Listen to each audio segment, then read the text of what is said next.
मीर एजाज साहब, जी। JKNPF के press secretary और मीडिया इंचार्ज। जी। मीर एजाज साहब, आप मुझे एक बात बताइए, किस चीज़ ने आपको मजबूर किया पॉलिटिक्स में आने के लिए? हमें ज़रा इस बारे में बताइए। देखिए, बहुत सारे रीजंस थे पॉलिटिक्स में आने के लिए। जब आप पॉलिटिकल हालत कश्मीर की देखते हैं पिछले 35 साल से, बहुत सारे फेजेस देखे हमने। इन द लॉन्ग रन आम आदमी और यूथ जो है उसने बहुत सफ़र किया। जो लोकल इश्यूज थे उस पर बहुत कम बातें हुई, स्लोगन्स बहुत सारे दिए गए, मैनिफेस्टोज बहुत सारे दिए गए। प्रैक्टिकली जो है काम किसी भी जेन्युइन इशू पे नहीं हुआ। With the passage of time एक आम आदमी को ये रियलाइज हो गया कि नहीं, I think the time is right that I should come into the main stream. Unless you start working on the ground level for the people, बाहर से कोई नहीं आने वाला आपके लिए काम करने के लिए। वो चीज़ एक मेन फैक्टर था। ये रियलाइजेशन डाउन हो गई मेरे ऊपर कि नहीं, जब तक हम खुद इस चीज़ में ना आए, अपने लोगों के लिए काम ना करें, हम किसी न किसी को तो आगे आना था। और यूथ का सबसे बड़ा रोल इसमें ये रहता है, जब तक वो कमान अपने हाथ में ना संभाले तो we can not expect other people to do things for us, to solve our issues and problems. तो हालात देख के जो गवर्नमेंट का एक रवैया था उसमें एक लैकलस्टर अप्रोच देख के, एक लेजीनेस थी उसमें, जिन चीज़ों पे काम होता नहीं था। तो वो सारे फैक्टर कम्बाइन होकर मुझे लगा नहीं, इज़ बेटर दैट कहीं ना कहीं से स्टार्ट करना है, यूथ को आगे आना है लीड करने के लिए। बिकॉज इन 35 सालों ने काफ़ी डेवस्टेशन देखी है पूरे स्टेट जम्मू एंड कश्मीर में। बहुत सारी फैमिलीज जो है, बहुत सारे इश्यूज हो गए, चाहे वो रोजगार को लेके था, चाहे वो बाकी जेन्युइन इश्यूज को लेके था। तो वही सब चीज़ें जो है इंसान को मजबूर कर देती है ये सोचने के लिए कि क्या मुझे जेन्युइनली आगे आना चाहिए, या मेरे जैसे बाकी जो भी नौजवान है, यूथ है, उनको आगे आना चाहिए अपने स्टेट के लिए, अपने लोगों के लिए। So that was the thing that prompted me कि नहीं यार, I think I should choose a different field जहां मैं जेन्युइनली लोगों की एस्पिरेशंस पे काम कर सकूं, लोगों के इश्यूज पे काम कर सकूं, और जो हम चेंज की बात करते हैं उस पर हम काम कर सकें।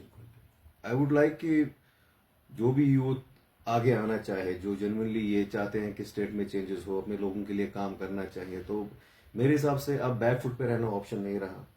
इट इज़ इम्पोर्टेंट दैट हम कमान जो है अपने हाथ में ले, आगे आए और अपने कौम के लिए कुछ ना कुछ करें। देखिए, मैनिफेस्टो में बहुत सारे इश्यूज हैं। आई एम श्योर हर कोई पार्टी अपना मैनिफेस्टो लेके आई है जिसमें जेन्युइन इश्यूज बहुत सारे हैं। वो दूसरी बात है फिर उस पर काम कितना होता है, वो प्रैक्टिकली उस पर वर्क कितना होता है। हमारी पार्टी के मैनिफेस्टो में भी बहुत सारे इश्यूज हैं, बट मोस्टली जो है हमने फोकस जो है, जब से हमारी पार्टी नई लॉन्च हुई है, हमने अपना फोकल पॉइंट जो है वो यूथ को बनाया है। हम यूथ को टारगेट करते हैं, यूथ के इश्यूज को टारगेट करते हैं। Because in all these years youth एक ऐसा सेक्शन है जिसने सबसे ज़्यादा जो है वो डेंट लिया है हर किसी चीज़ को लेके। तो आई थिंक जब तक आप अपने यूथ का मुस्तकबिल ठीक नहीं करेंगे, आपके स्टेट का मुस्तकबिल जो है वो ठीक नहीं हो सकता है। सो ऑन द होल हमारा मैनिफेस्टो जो है वो फोकल पॉइंट यूथ को लेके ही आगे चल रहा है, और हम उसी के बारे में जो है ज़्यादा वोकल है। जी देखिए, ड्रग फ्री कश्मीर जो है हमारा मेन कोर इशू है हमारे मैनिफेस्टो में। जब से हमारी पार्टी स्टार्ट हुई है तो ये विजन हमारा पहले से था कि जो ड्रग यूज है वो कश्मीर में बहुत रैम्पेंट है। अगर आप लेटेस्ट स्टैटिस्टिक्स की तरफ जाए तो almost 14 lakh people from the age group of 15 to 75 वो किसी न किसी डिफरेंट किस्म के साइकोट्रोपिक सब्सटेंसेस में इन्वॉल्व है। अगर आप स्टैट्स की बात फिर से करें, 33,000 सिरिंजेस रोज यूज होते हैं, और ऑलमोस्ट अगर आप देखें एवरेज बंदा जो एक ड्रग एब्यूजर है सोसाइटी में, वो 88,000 रुपीज खर्च करता है इस ड्रग एब्यूज पे। अब इशू ये है कि पहले तो आपके यहाँ ड्रग रिहेबिलिटेशन सेंटर बहुत कम है, और ऑलमोस्ट 2600 टाइम्स जो है 2017 के बाद के स्टैट्स बता रहा हूँ मैं आपको, उनमें पेशेंट्स का जो है वो इंक्रीज हो गया है। तो जब तक इन चीज़ों पे हम बात नहीं करेंगे, ये ड्रग अब्यूज जो है ये सोसाइटी को एक नासूर की तरह खाया जा रहा है। बिल्कुल। ऐसा भी नहीं है कि 2019 के बाद ही ड्रग अब्यूज हुआ। ड्रग अब्यूज जो है ये पहले से था, ये पहले रिजीम्स में भी था। ये 2019 में भी था, 2019 के बाद भी है, और जब तक इस पे काम नहीं किया जाएगा ये एक ऐसा नासूर है जो आपकी नस्लें तबाह और बर्बाद करके रख देगा।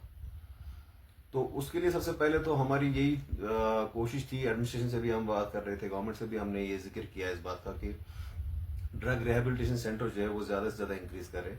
अभी गिने चुने डिस्ट्रिक्ट में रिहेबिलिटेशन सेंटर्स है वो बढ़ाए, काउंसलिंग सेंटर्स बढ़ाए, ठीक है, और यहाँ पे रिहैब सेंटर्स बढ़ाए, और जो बंदा इसमें से बाहर आ रहा है वो इसमें वापस ना जाए उसके लिए हमने थोड़ा सा वो रिक्रिएशनल एक स्ट्रक्चर बनाना था, उस पर काम नहीं हो रहा है अभी। तो और थोड़ा सा वो स्टिग्मेटाइज हो जाते हैं, ड्रग अब्यूजर जो होते हैं वो विक्टिम है, मतलब वो किसी न किसी वजह से ड्रग अब्यूज में गए हैं, ऐसा नहीं है कि वो उठ के सड़क पे चला गया और उसने ड्रग अब्यूज स्टार्ट कर दिया, ड्रग लेना स्टार्ट कर दिया। तो जब तक आप उनको एक विक्टिम की तरफ नहीं ना देखेंगे, उनको आप बिल्कुल एक ऐसे किसी क्रिमिनल की तरह देखेंगे, तो ये स्टिग्मा जो है हमेशा रहेगा, और प्रैक्टिकली हमें इन चीजों पे काम करना पड़ेगा, तब जाके हम इस चीज से बाहर आ सकते हैं। रिजर्वेशन जो है ये एक बहुत ही इम्पोर्टेंट इशू है यूथ को लेके। इम्पोर्टेंट इसलिए है क्योंकि इसमें मेरिट इन्वॉल्व हो जाता है। यहाँ पे इशू ये है कि इस टाइम पे रिजर्वेशन जो है, देखिए आपको कॉन्स्टिट्यूशन इजाजत देता है, इसको पॉजिटिव डिस्क्रिमिनेशन भी बोलते हैं, मगर इसमें एक रैशनैलिटी होनी चाहिए। रैशनैलिटी इन ए सेंस, अगर आपकी ओपन मेरिट की पॉपुलेशन यहाँ 70% है तो उनके लिए 70% सीट्स होनी चाहिए, आप उनको 30% सीट्स नहीं दे सकते। और अगर रिजर्व कैटेगरी की पॉपुलेशन आपकी 30% है तो आप उनको 30% ही रिजर्वेशन देंगे, 70% तो दे नहीं सकते। और यही हो रहा है, आप 30% को 70% सीट्स दे रहे हैं, 70% को 30% सीट्स दे रहे हैं। तो ये इशू हमें जेन्युइनली टैकल करना है, बिकॉज अब इस रिजर्वेशन के चक्कर में जो है हमारी अनरिजर्व कैटेगरी जो है, जो जनरल कैटेगरी है, उनका करियर जो है वो दाव पे लग जाता है। और दूसरा इशू इसमें यह है कि जो आपका रिजर्व कैंडिडेट है, अगर उसके मार्क्स बराबर हों तो वो ओपन कैटेगरी की सीट्स में भी आ सकता है, तो वो सीट ले सकता है। लेकिन यहां से अगर अनरिजर्व जनरल कैटेगरी का बंदा है, उसके मार्क्स अगर उस बराबर हो जो रिजर्व कैटेगरी वाले के पास है, वो उसकी सीट नहीं ले सकता है। देखिए, करप्शन का जो इशू है, एक टाइम ऐसा था 2019 से पहले, जम्मू कश्मीर जो था one of the most, not one of the most, it was the most corrupt state of India. ये स्टैट्स बता रहा हूं मैं आपको। तो उसमें ज्यादा फर्क नहीं आया है, 19 से पहले भी करप्शन था, 19 में भी करप्शन था, 19 के बाद भी है। लेकिन हाँ, काफी हद तक जो इन्होंने सेंट्रल गवर्नमेंट ने यहाँ पे बायोमेट्रिक स्टार्ट किया है, करप्शन पे असर पड़ा है। करप्शन जो है किसी हद तक टैकल हुआ है। आपके पब्लिक वर्क्स होते हैं, यहाँ पीडीडी है, पीडब्ल्यू डिपार्टमेंट है, उनको अब अपनी जियो टैग करके लोकेशन भेजनी पड़ती है, हम कहाँ पे काम कर रहे हैं, कितना काम हुआ है, लोकेशन क्या है। तो ऑन द होल मैं आई वोंट से कि करप्शन टैकल हुआ है, आई वुड से कि अकाउंटेबिलिटी बढ़ गई है। अकाउंटेबिलिटी बढ़ गई है, government officers are being held accountable for their work. चीजों में डिले जितना पहले था उतना अब नहीं है, काफी हद तक फर्क पड़ा है, but there is still a lot to do.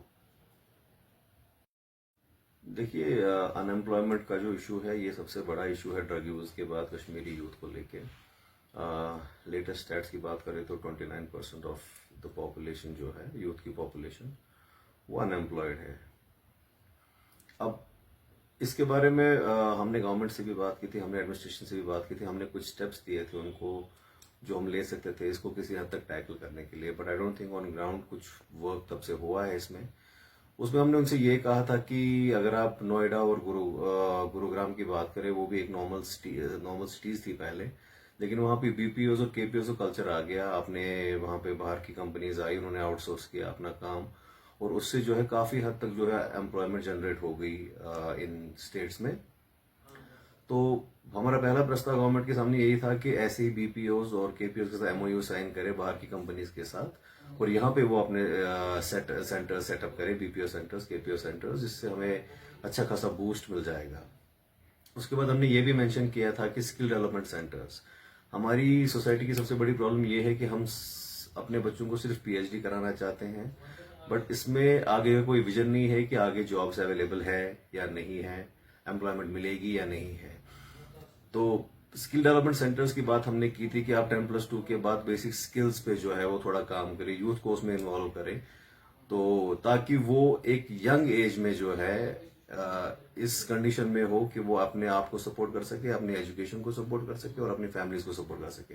Skill development centres यहाँ पे जो है उनकी तादाद बहुत कम है और उन पे काम जो है बहुत कम होता है। दूसरा, हमने फाइनेंसिंग के बारे में बात की थी कि जो ये एंटरप्रेन्योरशिप लोन्स है उस पर थोड़ा सा जो है फाइनेंस का जो इशू है उसमें रेट ऑफ इंटरेस्ट के बारे में हमने जिक्र किया था कि इसमें रेट ऑफ इंटरेस्ट थोड़ा सा कम होना चाहिए।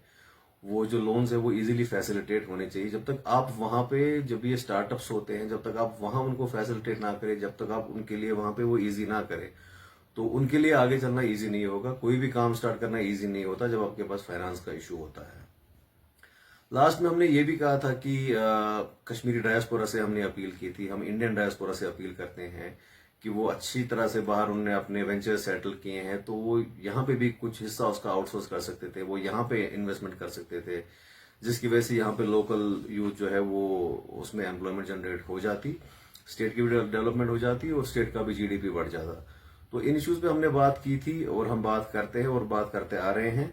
आगे भी हम ये, अभी इलेक्शंस का टाइम चल रहा है, वंस दिस इज ओवर हम गवर्नमेंट के पास फिर से ये बात करने जाएंगे, ये प्रपोजल लेके जाएंगे। ये प्रैक्टिकल सॉल्यूशंस है, बात करना इजी है, मैनिफेस्टोज में मेंशन करना बहुत इजी है, but we practically need to work on these things. जब तक काम नहीं करेंगे हमारे यूथ का फ्यूचर जो है वो सिक्योर नहीं हो सकता। ये सारे इशू जो मैंने आज मेंशन किए, इन सब पे काम करना है और प्रैक्टिकली हमने कुछ आपको सॉल्यूशंस दिए थे हमारी पार्टी की तरफ से, हमारे प्रेसिडेंट मुनीर खान साहब की तरफ से, वो खुद पर्सनली गए थे ये प्रस्ताव लेके। तो वी जस्ट होप कि इस पे काम हो इलेक्शंस के बाद, and we will make sure कि we will go again and again to the government administration reminding them कि ये जेन्युइन इश्यूज है, इन पे जरा काम किया जाए।